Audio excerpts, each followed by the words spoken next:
Best Book Bits podcast brings you Ryan Gottfredson, a cutting-edge mental success coach, leadership consultant, trainer, and researcher. He helps improve organizations, leaders, teams, and employees by improving their mindsets. He's also the author of Success Mindsets, Your Keys to Unlocking a Greater Success in Your Life, Work, and Leadership. Ryan, thanks for being on the podcast. Hey, thanks for having me on. I feel like, and we'll dive into this, I've been working a lot even on my mindsets, and I enjoy helping others with theirs. But one of the things I realize more and more, especially when hearing your voice, is I need to work on my accent more than I am my mindsets, because you just sound brilliant. No, thank you. There's one thing you can't change, it's your accent, but everything else you can, which we'll get into. Now, I recently read your book, Success Mindsets, and I must say, great book. I really enjoyed the content and the structure. We'll deep dive into some of the topics soon, but for my audience who don't know who you are, let's reverse a little bit and go back to your early years. Where did you grow up and where did you go to school?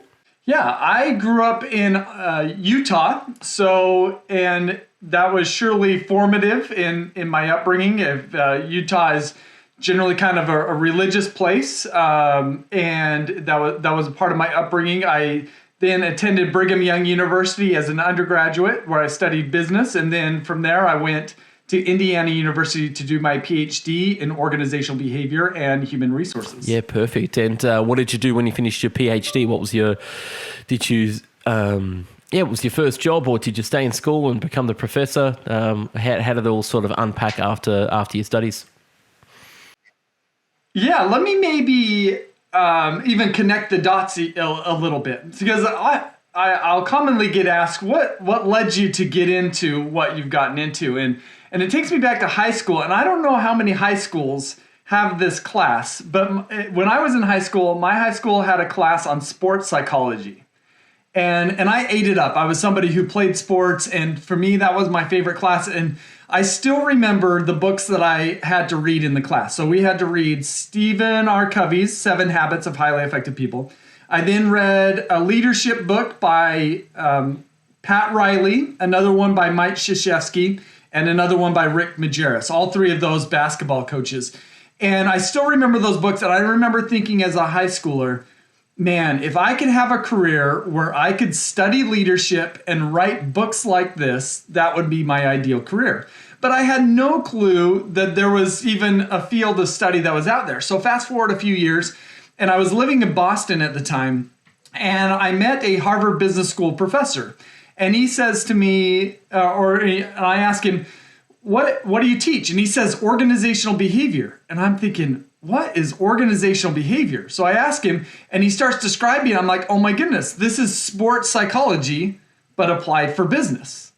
And that's when I got turned on to organizational behavior. And then I shortly thereafter, I enrolled at Brigham Young University, and I decided, okay, I want to dive into this. And they've got a great PhD prep track program, which sets you up to get into a doctoral program. And so that's what I did, and was there at Indiana University, where I had the fortunate experience to study leadership. And from there, I transitioned. My first job after that was at Cal State Fullerton. So I didn't know anything about Cal State Fullerton when I applied. The only reason why I applied because it was close to where my wife's dad lived at the time. And I show up to my first interview at a conference with Cal State Fullerton, and they say, what do you know about Cal State Fullerton? And I gave them probably the worst answer you could give. And I essentially said, honestly, I don't know anything about Cal State Fullerton. I did zero prep. I just thinking California is too expensive to live. And the first thing they said to me was, did you know that we have the 2nd largest business school in the country? And my jaw drops thinking, oh my God, how have I never heard of you then? Right? So that's where I'm at now. I'm at Cal State Fullerton. I've just recently was awarded tenure, which is great. But my journey has been interesting at Cal State Fullerton, because I was there for 2 years, and then it just wasn't jiving with me. So I took a 1-year leave of absence, and I did some consulting work with Gallup, and that didn't end up working out. And there's a reason why those didn't work out, if you read my book, because I didn't necessarily have the best mindsets at the time.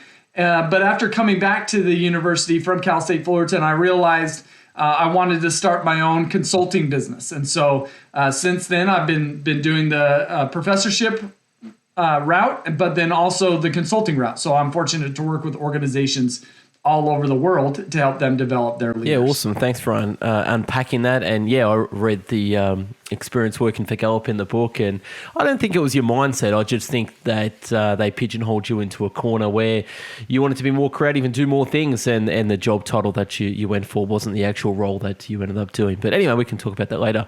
Talk to me, what inspired you to pen the new book, Success Mindsets? Where did that come from?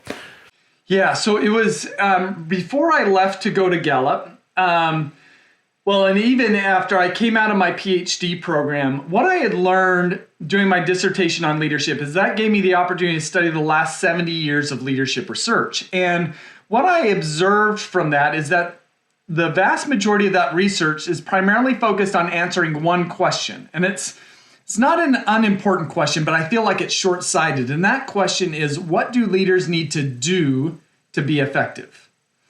And I think that's good. It's led to a lot of good practical takeaways and the things that leaders need to do to be effective. But it didn't sit well with me because I see leadership as being much more about being than about doing. So I don't think leadership is something that we do. I think it's something that we become.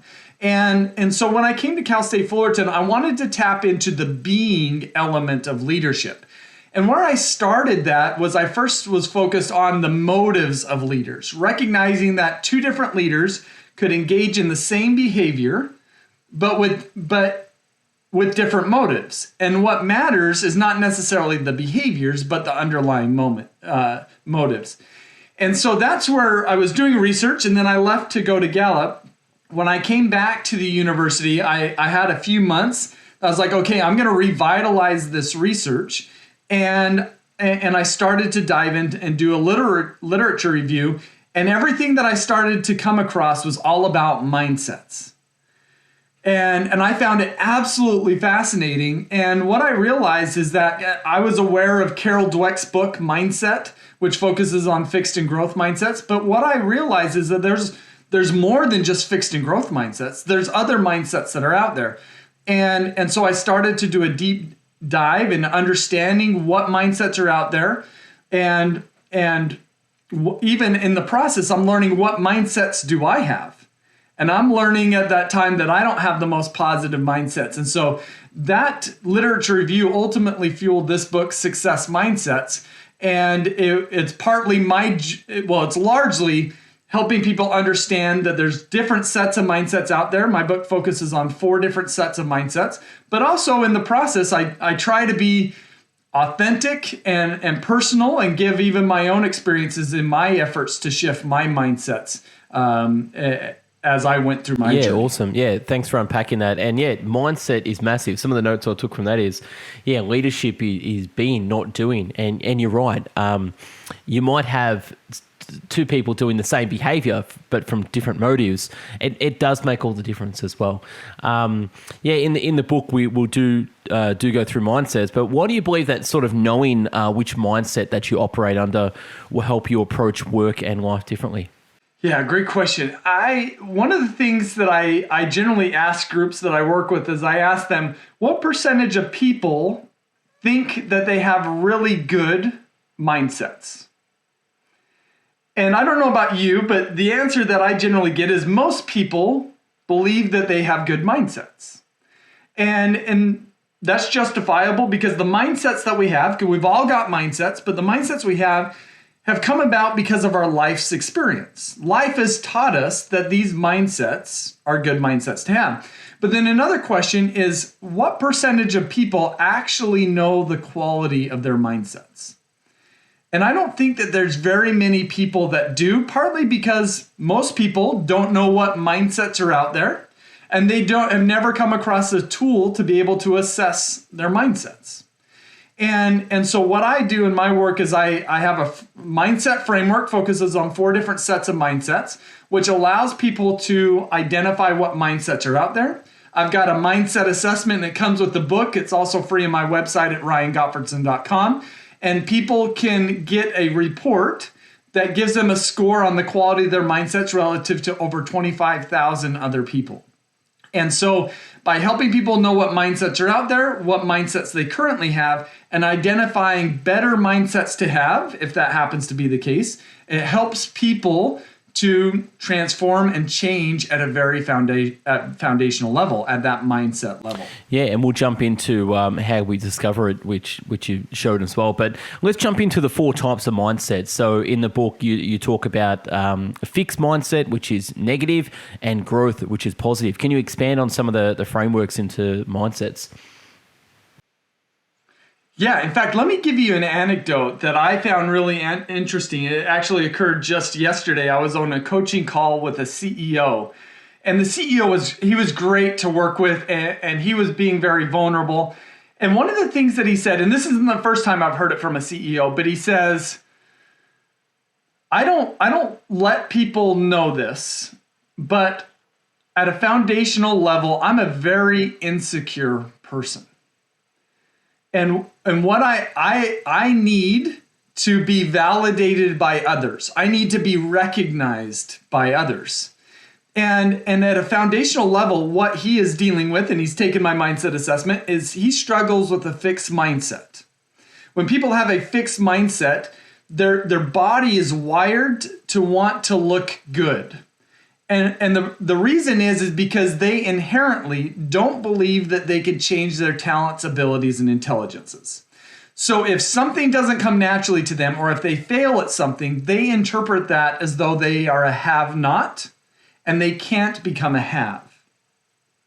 And so they're usually a firm believer in innate strengths or traits that they have, that they have. If they're successful, I have certain traits that make me successful.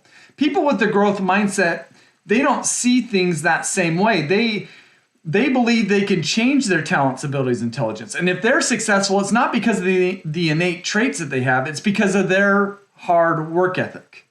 Right? If something doesn't come naturally to them, or if they fail, that may mean that they're a have not right now, but that doesn't preclude them from becoming a have in the future.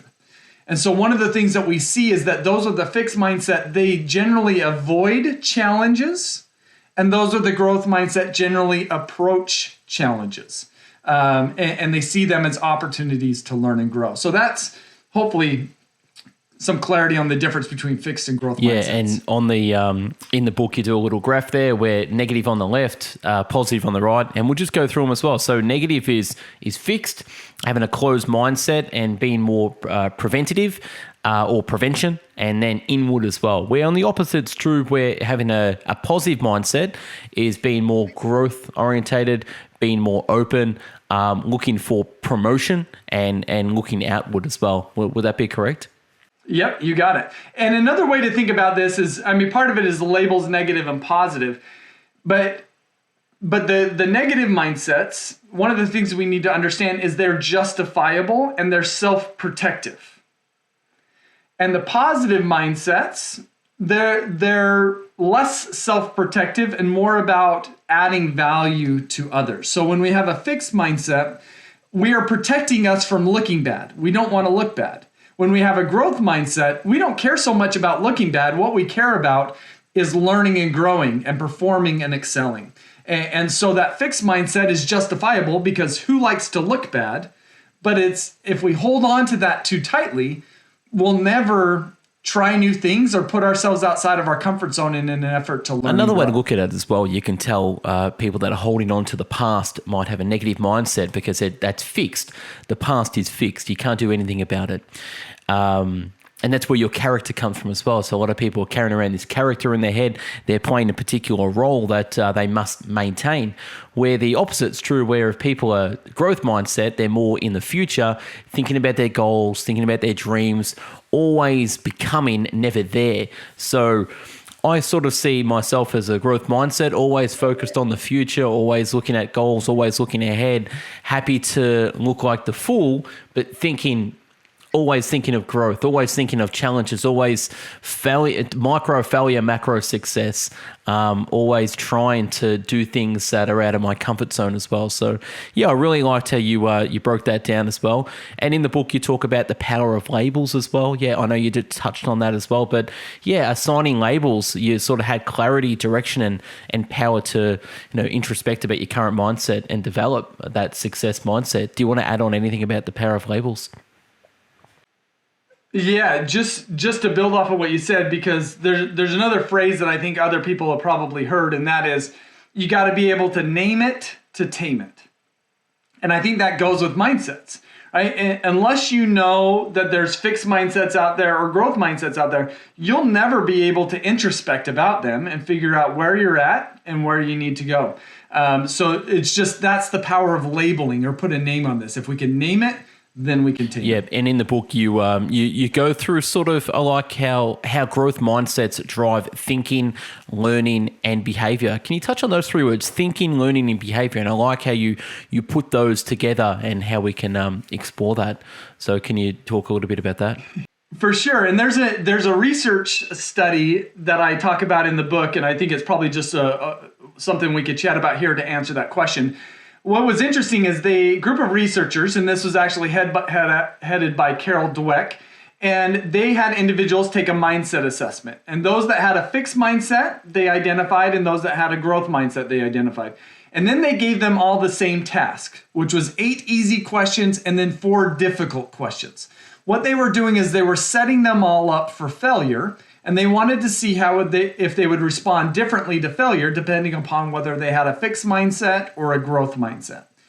And so those are the fixed mindset. When they went through those 8 easy questions, they were rather pleased with themselves. But as soon as they hit those 4 difficult questions, they became depressed. They started to mentally beat themselves up, and they stopped applying themselves. They just started to guess at the questions.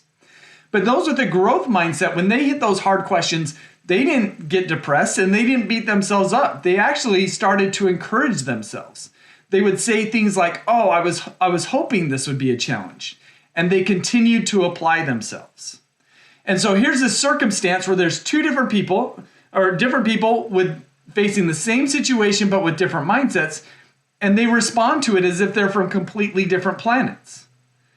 And how they're responding to it, and we could see it now as a third-party observer, is that those with the growth mindset thought about this challenge and even failure in a more positive way. So they thought about it better. They're more likely to learn from the experience because they continually tried to invest themselves as opposed to give up. And then they behaved more effectively, right? Once again, they continued to persevere despite the challenges, whereas those with a fixed mindset just kind of gave up.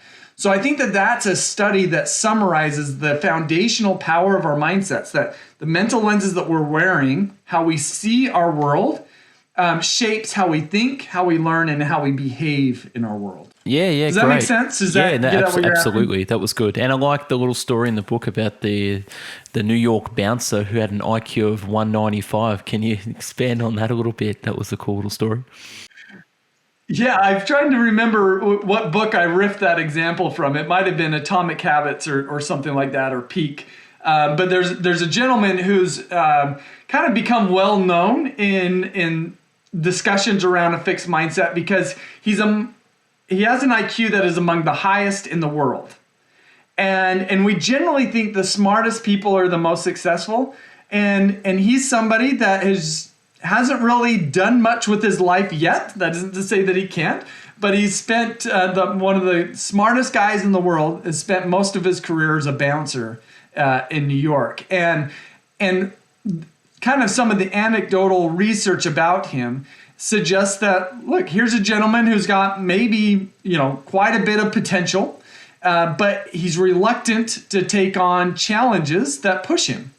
And it's that reluctancy that is connected to this fixed mindset that seems to be hindering his ability. You'd like to think that, one of the smartest people in the world, that he's doing something that might land him a Nobel Prize in the future, and he's just not playing in that space. And it all comes back to mental lenses that he's carrying around. Yeah, and then on the other spectrum, where you jump into the book, you're talking about discovering an open mindset, and you talk about Ray Dalio with his company, Bridgewater Associates. And obviously I've read, I know Ray stuff in his book Principles. He talks about the secret of radical open-mindedness. And for those who don't know what that is, radical open-mindedness combines always seeking radical truth with possessing radical transparency. Can we explore that a little bit and talk about how that correlates to, discovering an open-mindedness mindset? Yeah, so good. So we're getting into the next set here between the closed mindset and an open mindset. And that Ray Dalio is such a fantastic example of this, because he's somebody who drove his business to the ground in the early 80s. And he looks back in hindsight because of his closed mindset. And so when he reestablished his business, he said, I've got to do things differently, and it's got to be with an open mindset. And I think here's one of the things that I feel like I'm learning, and it's a metaphor that really helps me understand this, is that those with a closed mindset that are closed to the ideas and suggestions of others, they see their mind as a bucket, and their bucket is full. Well, what happens if we pour something into a full bucket? Well, nothing gets absorbed. It just runs off the side. But what about those with an open mindset? Those with an open mindset, their bucket may be quite full. They may know a lot, but they leave room for the idea that they could be wrong. And when we leave room for the idea that we could be wrong, then we're willing to take in the ideas and suggestions of others. And so those with a closed mindset, they're generally focused on being right or being seen as right, because they inherently believe that they are right. Those people with an open mindset, because they believe that they can be wrong, they're not concerned about being right. They're concerned about finding truth and thinking optimally. And it puts them in a position of, and I love this term, it puts them in a position of intellectual humility. And it gives one the space to be able to question one's assumptions and attach themselves to better assumptions if they happen to come along. Yeah, that's interesting. Oh, like you said, intellectual humility, and I think I carry that myself a little bit. And one of the goals of knowledge is to become clear. It's not to obtain knowledge. It's for you to have peace of mind. And we all know information subconsciously, but the goal is to become clear and just to be open, responding instead of reacting. And I like how that metaphor that you use with close and openness. But going back to sort of your leadership and management studies as being a professor, have you seen managers and executives that you work with discover better ways to lead others once they have switched their mindsets? Yeah, great question. So one of the things that generally occurs always occurs when we see leaders shift their mindsets is they let go of things that they've been holding on to, right? For example, in this case of closed and open mindsets, they let go of the need to be right. And then they embrace the need to find truth and think optimally. And one of the ways that this plays out for leaders and managers is that when we can let go of the need to be right and embrace the need to find truth and think optimally, those leaders operate differently. So for example, the leader who needs to be right, they'll surround themselves with yes men, people that always tell them how great they are. Those who want to find truth, they don't surround themselves with yes men. They surround themselves with people that are smarter than them, as a way to help them think better about the challenges that they're facing. So that's one of the dynamics. Another dynamic is that those with a closed mindset, a byproduct of that is they create a psychologically unsafe environment. So people don't feel comfortable speaking up or taking risk without fear of negative repercussion. It's really only the leaders that have an open mindset that create that environment of psychological safety. And what's so important about that is that in Google's massive research to identify what makes their top performing teams top performing, what they found is that the number one most important factor for that was psychological safety. And the only way we can have psychological safety is if the leaders and the team around an individual have an open mind, or at least we believe that they do. You can also expand that into countries. Corporations and companies are just a small version of a country, if you think about it, and look at the world scene right now. And, some countries you wouldn't want to be in because of the governance of that particular country, having leaders that are more authoritarian versus countries with a more of a democratic skew, where that psychological safety expands out from the company into the country or the community as well. So I think what you're saying is 100% correct, and I like how you put that as well. If a boss or if a management team or the higher end change their attitudes towards having people to have a psychological safety, to be more open and transparent and radical feedback, that's where you're going to get sort of the best ideas and the best sort of out of employees, if that makes sense. But going forward, I know you're a former consultant at Gallup, which we touched on as well, but where you help dozens of organizations improve, the engagement of their employees. Did you find there was one or two key things that all organizations had to do in order to change their ways? What are some of the couple of things that you learned there? Yeah, this was fascinating to me. So for those people who may not be familiar with Gallup and what they do, one of their primary focuses is on employee engagement and being able to measure employee engagement within an organization. So Gallup kind of wants to be the thermometer on the room in an organization to see how kind of hot or cold that organization is in terms of its culture. And they've got an assessment that has 12 different items to assess employees' engagement. And this came about through a rigorous amount of research to identify what are the primary driving factors of engagement. So all 12 of these things are important. And some of those things, just thinking of them off the top of my head, are do I know what's expected of me at work? Do I have the necessary materials and equipment to do what I do best? Do I get recognition every 7 days? Do I have colleagues that do high quality work? Do I have opportunities for development, or have I had opportunities for development over the last 12 months? So those are some examples of some of these questions. And I knew about all of these questions. I knew about their value prior to coming to Gallup.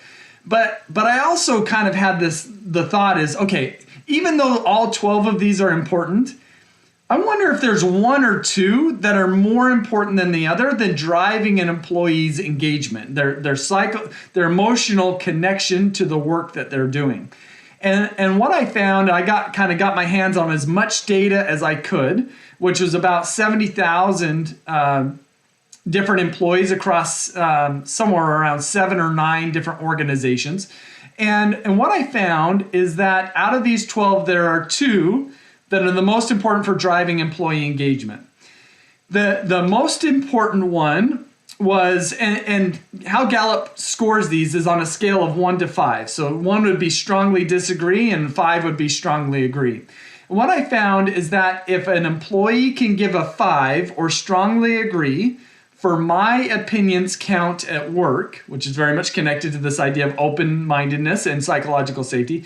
But if an employee could give a 5 on that, 95% of those employees are engaged in their job.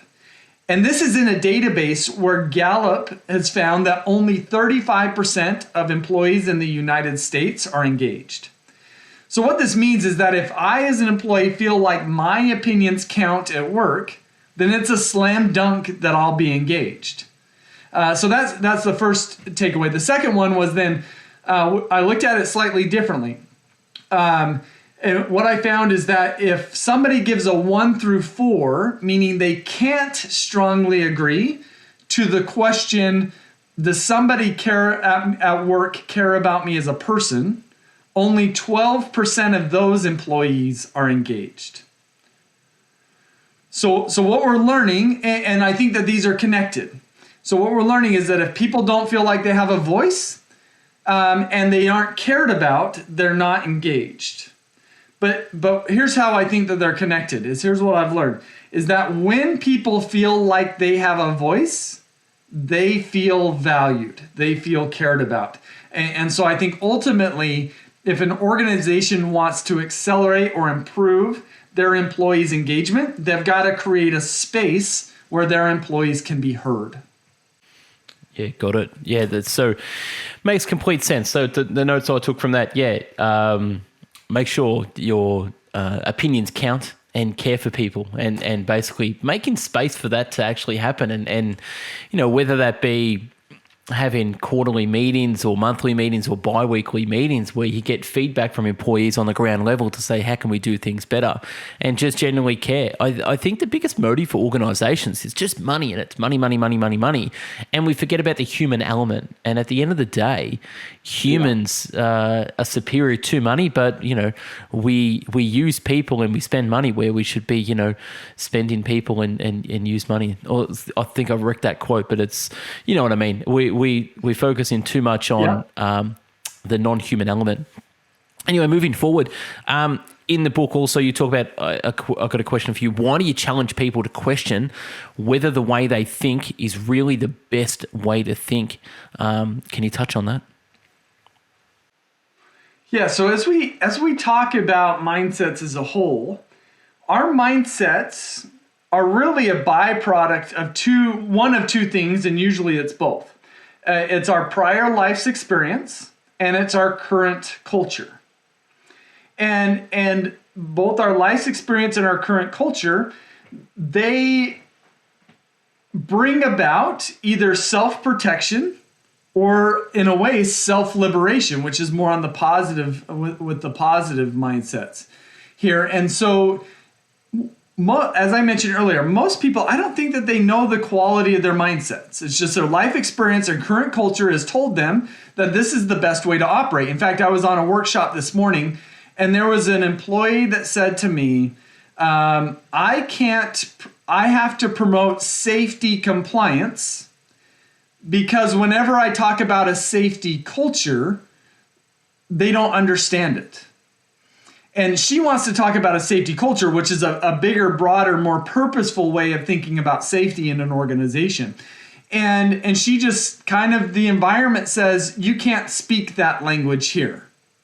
And so her natural inclination is, because there's not that psychological safety or open-mindedness, then her natural inclination is just to kind of protect herself, pull her arms and her heads into her shell, kind of like she's a turtle, and just protect. I just want to now maintain my job, and I'm going to promote compliance, and I'm going to stop promoting a safety culture.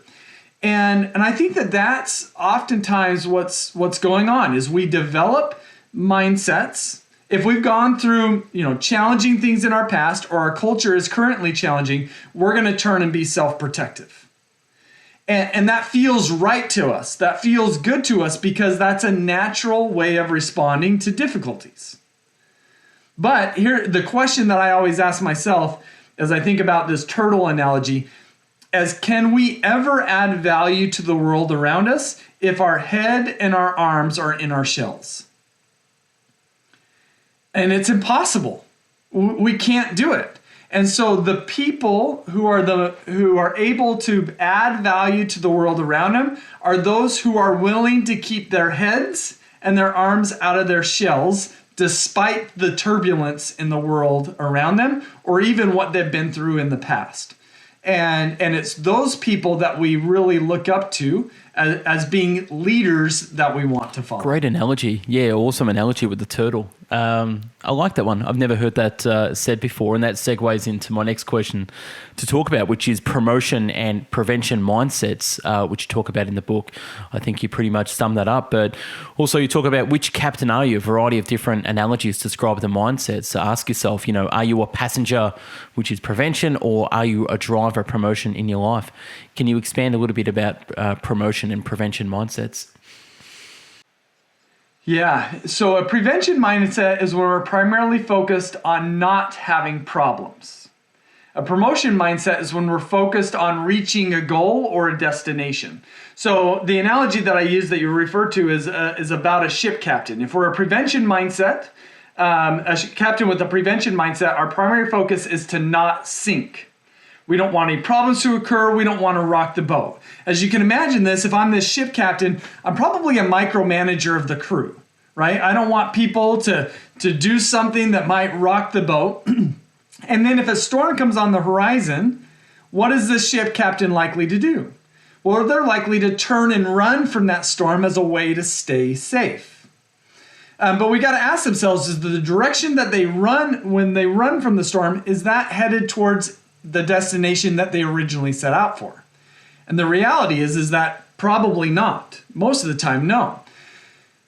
A ship captain with a promotion mindset, it's not like they want to sink. Of course they don't want to sink, but what they are really focused on is the destination and making progress towards it. And so when the storm comes on the horizon, they don't instinctively run from it. They ask themselves, does this storm stand between where I am and where I want to go? And if the answer is yes, they prepare to take on the storms. They batten down the hatches and they muster the winds and the currents of the sea to be able to get to their destination. And so to me, the part of the mental picture that I always get, and I don't know if you'll resonate with this, I've got a couple of small kids, a 10-year-old and a 7-year-old, and we've watched the movie Moana. And if you've seen Moana, Moana's dad is, no, you can't leave the island, it's too dangerous. And he's got the prevention mindset, but then Moana's like, I need to leave the island. I'm being called out to the sea, to a bigger world, and that's actually where the solution to the problem that we're having exists. And so in order for us to get to the solution, I can't keep playing it safe.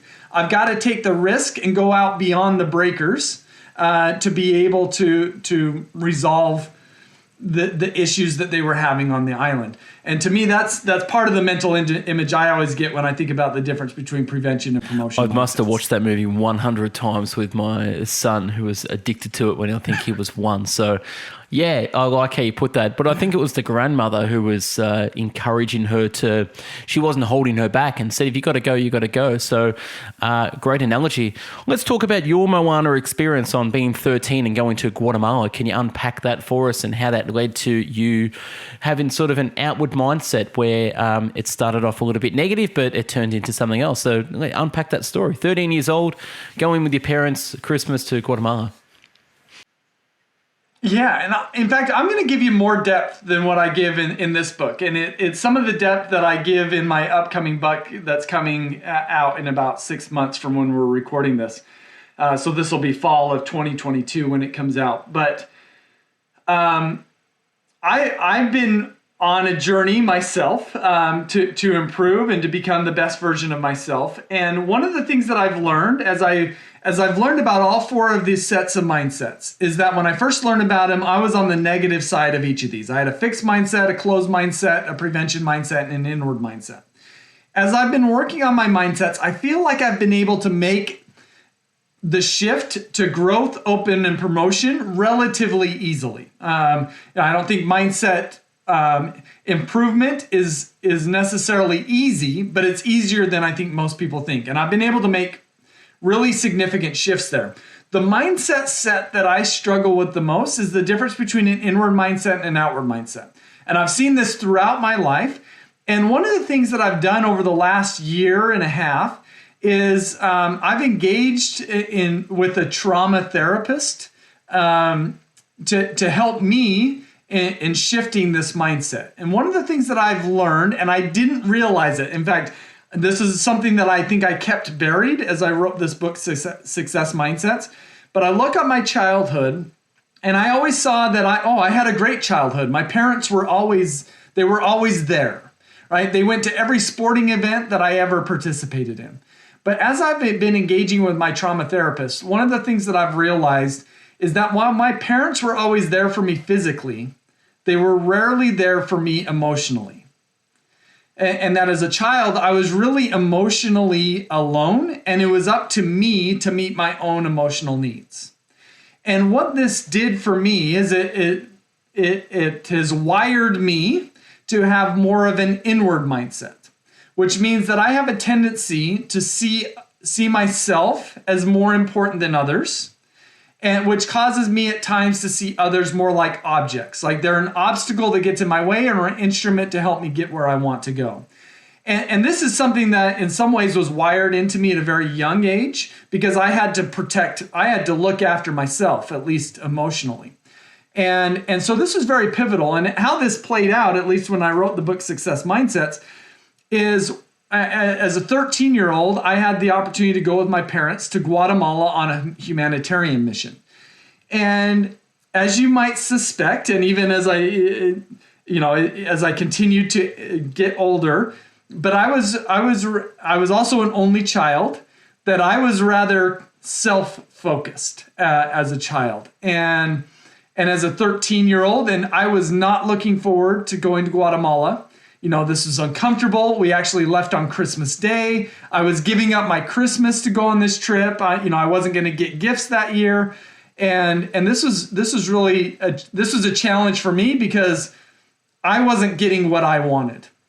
And then, so we go to Guatemala, we take a 10-hour bus ride up into the mountains in the middle of nowhere, and we're put in a schoolhouse where we're going to be staying the next 10 days.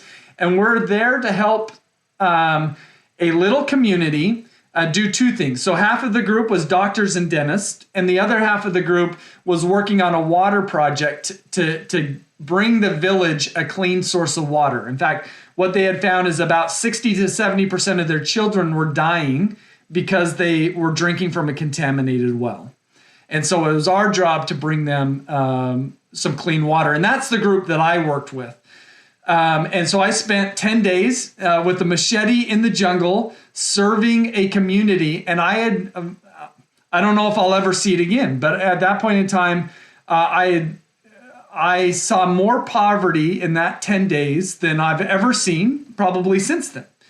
And I used to complain. And in fact, I remember I brought a pair of pants with me that I loved.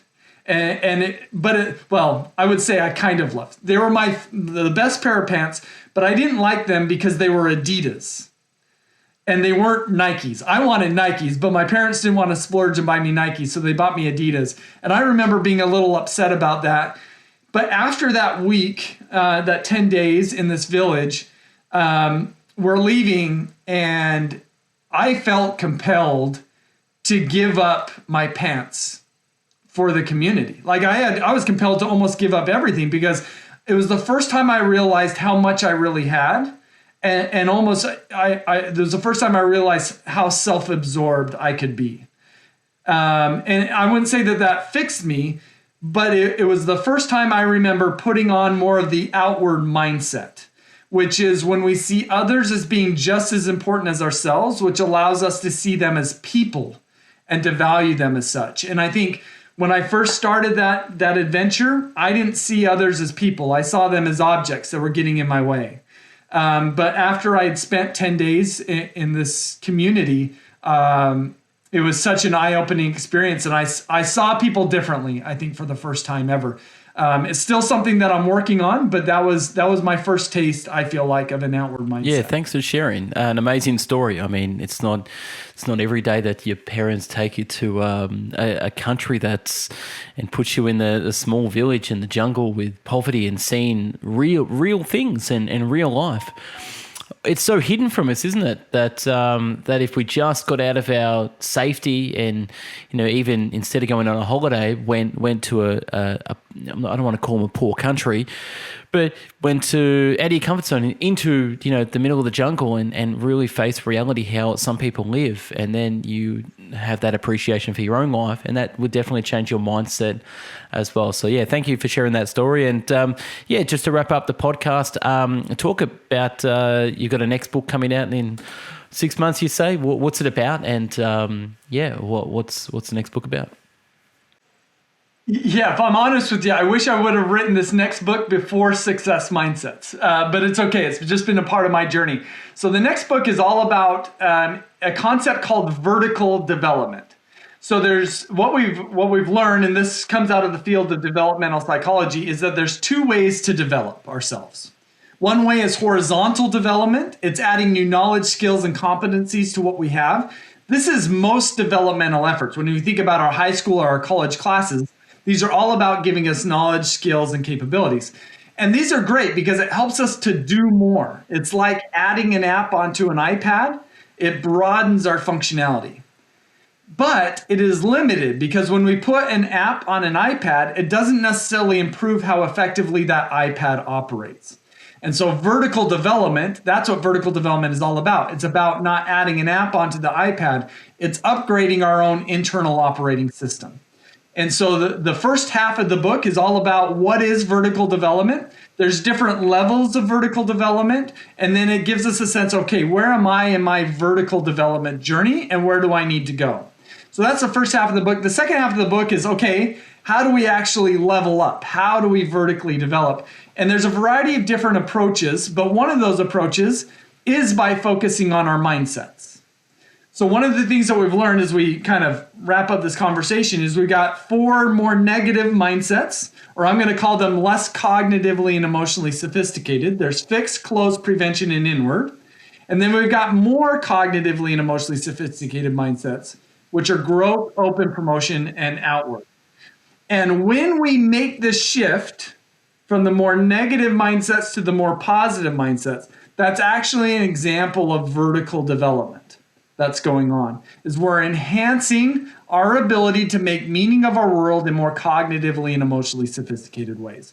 So that's the next book. It's about vertical development and then using mindsets as a way to harness that vertical development to upgrade our own internal operating system. Yeah, awesome. I look forward to it coming out. Thank you for writing a fantastic book, Success Mindsets. Where can people sort of buy the book and follow you as well? Where do you hang out socially or do people should check out your website? So, tell us where can people find you in the book?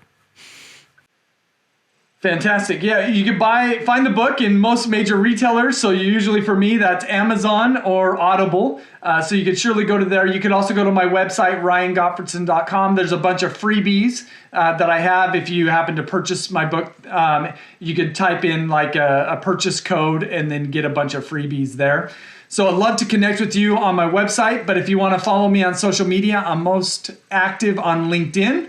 And would love to connect with you there. Awesome. Ryan, thanks for being a fantastic guest on the Best Book Bits podcast. And to my audience, go out there, follow Ryan, check him out on LinkedIn, check his website, buy his book. It's a fantastic book, different than any other personal development success book that I've read as well. And I've written one called Success in 50 Steps, and it was totally different. So, thank you again, and enjoy the rest of your day.